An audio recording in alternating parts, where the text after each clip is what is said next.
Welcome back to Sports Fans Only with your boy Sean Mack, aka One Man Sports Center.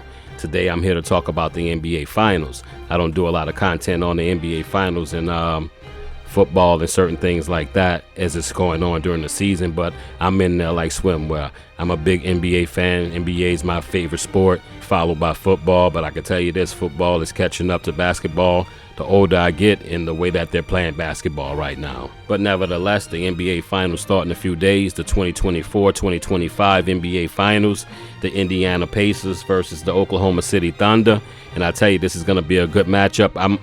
I'm pretty old. I'm not old. I'm not young. I'm in my 40s, baby. I'll give you that much. And I've seen a lot of basketball in my lifetime. I go back to the Bird Magic era. That's what I grew up watching as a little bitty boy. And I can tell you, basketball has changed, some for the good, most for the bad. But I have to say, I'm always entertained to see something that I've never seen before. And these two teams, I've never seen before. So what we're going to do is break down their year stats per game. And then I'm going to spit some hot fire on who I feel is going to win the NBA Finals. So what we're going to do, we're going to start it like this. We're going to start with the Indiana Pacers first. These are per game stats. 89.3 field goals attempted per game for the Indiana Pacers. They hit 43.6 field goals made per game. That's a 48.8% field goal percentage. Now let's take a look and see what they did from three-point land. They attempted 35.8 three-pointers per game. They made 13.2 three-pointers per game. As a team, they shot 78.9% from the free throw line, and they averaged 29.2 assists per game, along with 8.5 steals per game and 5.5 blocks per game. This is bad. 13.2 turnovers per game, and they scored 117.4 points per game. Now, if you ask me, Sean, what does those per game stats tell you about the Indiana Pacers of this year? I would say, well, they definitely shooting a lot of three-pointers at 35.8. They're making 13.2 of those three-pointers per game, and I would say that's a decent percentage, but you're putting up a lot of shots, a lot of three-pointers. Their assists per game are 29.2, which let me know they're spreading the ball around. They're getting the ball into everyone's hands. People at least touching the ball 3 to 4 times before they score, which is always awesome. But the thing about the 35.8 threes and the 13.2 of them being made, Indiana hits a lull sometime during the game, which the Knicks couldn't take advantage of. And I tell you this, OKC will take advantage of that lack of scoring. The Pacers will always hit a point in the first, second, or the fourth quarter where they're not scoring because the three-point shot isn't falling. And I tell you, Shea and OKC are definitely going to take advantage of that.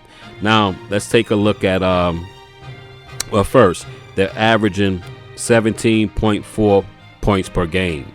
I don't think that's going to be enough to beat OKC if they just live up to their regular average per game for the season. Now, let's move on to OKC and see what they got going on with their stats per game. All right, moving on to the Oklahoma City Thunder per game stats for this year. They attempted 92.7 field goals per game, 44.6 field goals made per game. That's for a field goal percentage of 48.2. Now let's see what OKC did from behind the arc. They attempted 38.8 three-pointers per game. They made 14.5 three-pointers per game. As a team, they shot 81.9% from the charity stripe. They had 26.9 assists per game. Also, they had 10.3 steals per game, 5.7 blocks per game, 11.7 turnovers per game, and they scored 120.5 points per game. Now, if you ask me the same question, Sean, what does those stats per game about the Oklahoma City Thunder tell you about what they did for the year? Because numbers don't lie, right? I would say 92.7 field goals attempted. Gosh, that's a lot of field goals compared to back in the days. And they're hitting at a higher clip than the Pacers at 44.6. They're shooting a higher field goal percentage as well. Just give me a moment. I'm looking at these. No, actually, the Indiana's shooting a higher field goal percentage with 48.8, and they're at 48.2. So you can see that's pretty much tied. They are attempting a little bit 3 more threes than the Indiana Pacers, but they're also hitting 1.4 more So their stats are pretty even. But I can tell you the 3 points is a lot. And that's what they're averaging more than Indiana Pacers. Indiana Pacers at 117.4, and the OKC's at 120.5, and that's a lot. If you do that per quarter, per game, that's a lot of points that they're averaging. So you know what this is actually telling me now that I look at these stats with OKC, that they spread the wealth, but you have one guy that's shooting a lot of shots, because a lot of these stats are also almost similar to what SGA is doing if you look at his stats. But one thing I can tell you about OKC, they play defense like nobody has seen within the last 10 years. I can tell you that for sure. Now, who do I have in this series? I'm going to pick up from where I left off, talking about defense. These teams are very similar. Like I said at the beginning of this video, I've never seen two teams play like this before.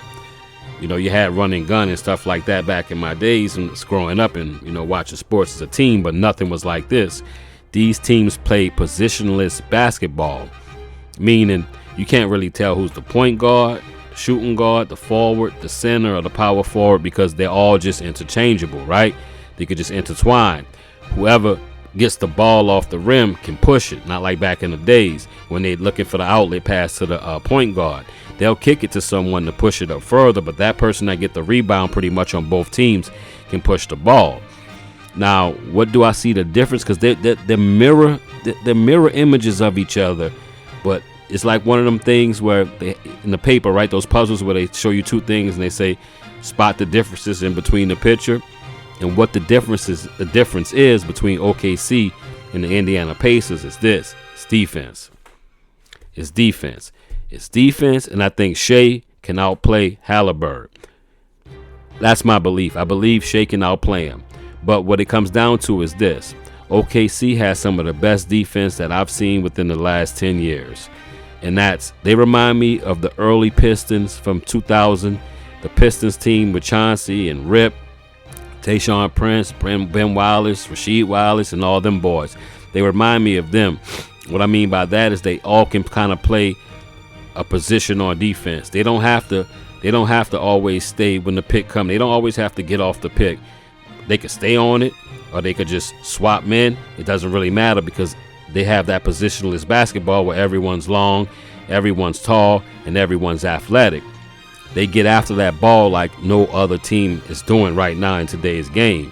And I think that's where it's going to come in. I think Indiana's going to have a lot more problems getting the ball up. They're going to have a lot more turnovers, and that's where OKC is going to excel and going to extend leads at time between 8 to 15 points, and then Indiana's going to be always fighting to get back that lead. So what can the Pacers do to win this series? You have to have a breakout year series finals for Halliburton.